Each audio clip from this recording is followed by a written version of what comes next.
الحمد لله رب العالمين، ثم الصلاة والسلام على أشرف الأنبياء والمرسلين نبينا محمد عليه وعلى آله وصحبه أجمعين. أما بعد، أنا أبي العباس سعد بن سهل السعدي رضي الله عنه قال: جاء رجل إلى النبي صلى الله عليه وسلم فقال: يا رسول الله، دلني على عمل إذا عملته أحبني الله وأحبني الناس. فقال: ازهد في الدنيا يحبك الله وازهد فيما عند الناس يحبك الناس. اس حدیث کا عنوان ہے زہد کی حقیقت اور فضیلت، اور یہ بھی عنوان بن سکتا ہے کہ اس کا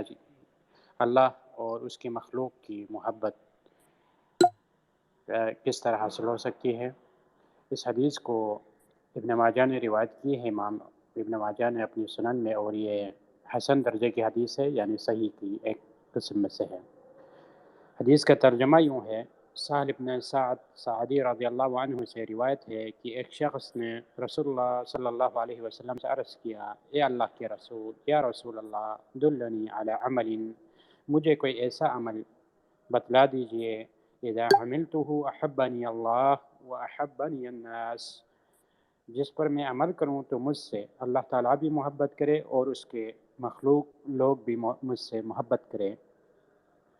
فقال، آپ صلی اللہ علیہ وسلم نے فرمایا: ازہد فی الدنیا، دنیا میں زہد بے رغبتی اختیار کرو، یحبک اللہ، اللہ تجھ سے محبت کرے گا، وازہد فیما عند الناس، اور لوگوں کے ہاتھ میں جو کچھ ہے اس سے بے رغبت ہو جاؤ، بے نیاز ہو جاؤ، طمع کو ختم کرو، یحبک الناس، لوگ تم سے محبت کریں گے۔ اس حدیث میں کئی ایک فوائد اور احکام بیان ہوا ہے۔ اس میں سے ایک یہ ہے کہ اللہ تعالیٰ نے اللہ تعالیٰ اور اس کے بندوں کی محبت کرنے کا طریقہ جو اس میں سکھایا گیا ہے، اس میں ایک بہت بڑی سعادت اور اللہ بندے کو اپنی مخلوق سے جوڑنے اور مخلوقات کے دل میں محبت پیدا کرنے کا نسخہ بیان ہوا ہے۔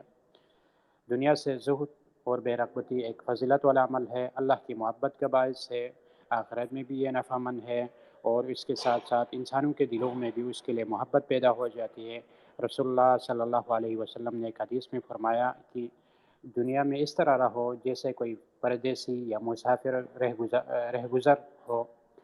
دنیا سے زہد کا نام کنارہ کشی نہیں، بلکہ دنیا میں رہتے ہوئے اللہ تعالیٰ کی جائز نعمتوں سے فائدہ اٹھاتے ہوئے اس دلچسپی کے ساتھ کہ اس میں دل میں لالچ نہ ہو، اور اللہ تعالیٰ کی محبتوں کو دنیا کی محبت پر غالب نہ ہونے دے، بلکہ دنیا کو اپنی ضرورت اور حاجات کے مطابق حاصل کرے، اور دنیا کو ہی اپنا مقصد اور ہدف نہ بنا لے۔ اللہ تبارک و تعالیٰ نے دنیا کی حقیقت بیان کرتے ہوئے فرمایا: وَمَا الْحَيَاةُ الدُّنْيَا إِلَّا مَتَاعُ الْغُرُورِ، دنیا کی زندگی دھوکے کے سامان کے علاوہ کچھ نہیں۔ ایک اور آیت میں اللہ نے فرمایا: وَمَا هَذِهِ الْحَيَاةُ الدُّنْيَا إِلَّا لَهْوٌ وَلَعِبٌ وَإِنَّ الدَّارَ الْآخِرَةَ لَهِيَ الْحَيَوَانُ لَوْ كَانُوا يَعْلَمُونَ، دنیا کی زندگی تو کھیل اور تماشا ہے، بے شک آخرت کا گھر وہی ہمیشہ کا گھر ہے اگر وہ جانتے۔ اس سے یہ مطلب ہے کہ دنیا کے عیش و عشرت اس وقت انسان کے لیے وبال جان بن جاتے جب وہ حلال و حرام کی تمیز نہ کرے، جب وہ آخرت کے مقابلے میں دنیا کو ترجیح دے، جب وہ اللہ تعالیٰ کی حرام کردہ چیزوں سے باز نہ آئے، جب وہ دنیا کو ہی سب کچھ سمجھ کر دنیا کے پیچھے لگے اور آخرت کو پیچھے چھوڑ دے، اس وقت یہ دنیا اس کے لیے وبال بن جاتی ہے۔ اور اگر وہ جائز انداز میں دنیا کو کماتا ہے، حلال انداز میں اپنے لیے، اپنے اہل عیال کے لیے، تو اللہ تعالیٰ نے ان کی بھی مدح بیان کی ہے۔ لوگوں کے دلوں میں محبت حاصل کرنے کا بہترین نسخہ، بہترین عمل یہ ہے: ان کے ہاتھوں میں پائی جانے والی چیزوں کی لالچ نہ کرے، ان کی مال و دولت کو اپنے دل میں لا کر ان سے حسد نہ کرے، اور ان کے سامنے اپنے حال پھیلانے کے بجائے اللہ تعالیٰ سے مانگے، اور اس طرح اگر وہ اللہ سے مانگتا ہے اور لوگوں کی پاس جو مال و دولت ہے اس سے بے رغبتی اختیار کرے، تو اللہ تبارک و تعالیٰ لوگوں کے دلوں میں اس کے لیے محبت ڈال دیتے ہیں۔ لوگوں کے سامنے، مخلوق کے سامنے ہاتھ ہلانے سے فکر و غم، بے چینی پیدا ہوتی ہے۔ اس طرح بندہ جب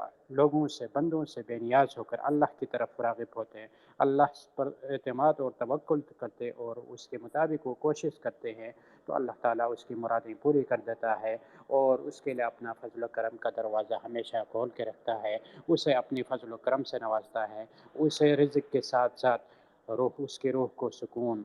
قلب کو اطمینان حاصل ہوتا ہے۔ اللہ تبارک و تعالیٰ اس کی ہر مشکل کو آسان کر دیتا ہے، اسے ایسی جگہوں سے رزق عطا کرتا ہے جہاں اس کے وہم و گمان میں نہ ہو، اور اس کی ساری دنیا کے غم دور کر دیتا ہے۔ بے شک وہ آدمی قابل رشک ہے اگر جس کے اندر یہ صفات اللہ پر توکل اور لوگوں کی مال و دولت سے بے رغبتی پیدا ہو جائے۔ اللہ تعالیٰ اللہ کے پاس بھی وہ محبوب ہوتا ہے، لوگوں میں بھی وہ محبوب ہوتا ہے۔ دنیا میں سے بے رغبتی اور زہد شرعی حد تک جائز ہے، لیکن اگر اس حد کو تجاوز کریں تو وہ قابل مذمت ہوتا ہے، جس طرح ہمارے ہاں بعض لوگ زہد کے نام پر خلوت گزری، خانقاہ نشینی ایجاد کر کے امت کو ایک توکل نہیں بلکہ توکل جسے کہا جاتا ہے، افراط و تفرید کا شکار ہے۔ ان چیزوں سے ہمیں بچنا چاہیے، شریعت میں یہ بالکل جائز نہیں ہے۔ رسول اللہ صلی اللہ علیہ وسلم نے فرمایا لا رہبانیت فی الاسلام، اسلام میں کوئی رہبانیت نہیں کہ دنیا کو چھوڑ کر رہبانیت اور گوشہ نشینی اختیار کرے، بلکہ رسول اللہ صلی اللہ علیہ وسلم نے فرمایا میں حلال کماتا بھی ہوں، شادی بیاہ بھی کرتا ہوں، میری اولاد بھی ہے اور میں عبادت بھی کرتا ہوں۔ اسی طرح ہمیں چاہیے کہ حلال کمائی کے لیے کوشش کرے، شادی بیاہ، اولاد کی تربیت، علم حاصل کرنا، دنیاوی علوم بھی حاصل کرنا، دینی علوم بھی حاصل کرنا، اور شرعی معاملات کا علم حاصل کرنا، اور اس کے ساتھ ساتھ اپنی اولاد کی، اپنے معاشرے کی، والدین کی خدمت کے لیے کوشش کرنا، یہ سب اسلام کے احکامات میں شامل ہے۔ اور جو کوئی بھی حلال رزق کے لیے جائز انداز میں وہ کوشش کرتا ہے، اور جس اپنے دل سے حرص و لالچ اور ہوس کو نکال کر جائز انداز میں جتنا اسے دنیا کمانا چاہیے اس انداز میں کوشش کرتا ہے، تو اللہ تبارک و تعالیٰ نے فرمایا الکاسب حبیب اللہ، حلال کمانے والا اللہ کا دوست ہوا کرتے ہیں۔ اس لیے ہمیں چاہیے کہ اپنی زندگی میں توازن لائے، اور اگر اللہ کی محبت چاہتے ہیں، لوگوں کے دلوں میں آپ کے لیے محبت پیدا ہو، تو دنیا میں اللہ تعالیٰ سے مانگنے کی عادت ڈالے، لوگوں سے مانگنا چھوڑ دے، اللہ کی طرف رجوع کریں، اور لوگوں کے جو ہاتھوں میں، لوگوں کے پاس جو کچھ ہے اس کی رغبت اپنے دل میں پیدا نہ کرے، تو اللہ تبارک و تعالیٰ اپنی محبت سے بھی نوازے گا، دنیا میں بھی آخرت میں بھی، اور لوگوں کے دلوں میں بھی ہمارے لیے محبت ڈال دیں گے، اور جس سے اللہ محبت کرے اس کے لیے دنیا کی کوئی چیز ناممکن نہیں ہے۔ اور اللہ سے محبت کرنے والے کے خلاف اگر کوئی کچھ کرتا ہے، اگر ہم میں سے کوئی اللہ سے محبت کرنے والا بن جائے، اللہ اس سے محبت کرے اور اس کے خلاف اگر دنیا کچھ کرنے لگ جائے، تو اللہ تبارک و تعالیٰ نے حدیث قدسی میں فرمایا جو میرے ولی کو، میرے دوست کو، میرے محبوب کو تکلیف پہنچائے گا، میں اس کے خلاف اعلان جنگ کرتا ہوں۔ اللہ تعالیٰ اپنی دوست کو، اپنی محبوب کو، جس سے اللہ محبت کرتا ہے، اس کو ہمیشہ ہمیشہ محفوظ رکھتا ہے، اس کو، اس کی مال و دولت کو، اہل عیال کو۔ اللہ تبارک و تعالیٰ سے دعا ہے اللہ تعالیٰ ہماری دلوں میں